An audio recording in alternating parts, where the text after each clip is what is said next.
जागरण वाली जो आती है ना कलाकार, वो कहती है क्या पता है, काली मुर्गी उजली हो जाए और जो ताली ना बजाए उनके हाथ में खुजली हो जाए। लेकिन हम ही कहब ना, हम कहब कि माई जाना ताड़ी अरे के कतना तो पकड़ता अनहिया झूठो खान लवले बाकी वो पकड़ता आ सरधा मुताबिक नंबर दियाई जे ताली ना बजाई ओकर पूजा ना लियाई। ऐसे ताली बजाए को तू ना हाथ उठा के कि सेवा का पर हो जाना तो हैया ए हो जगदारन मैया सेवा का पर हो जाना तो हैया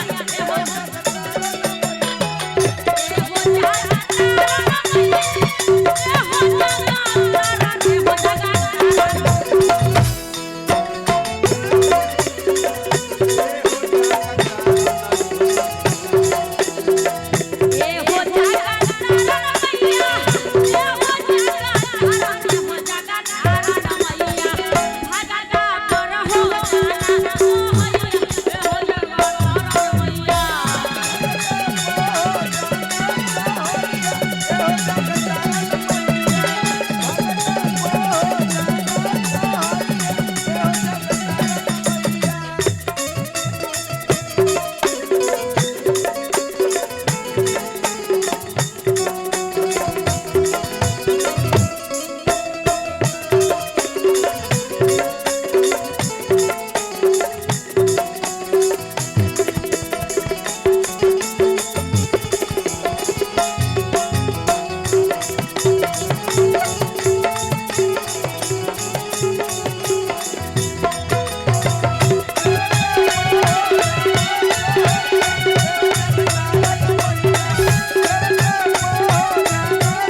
चलते चलते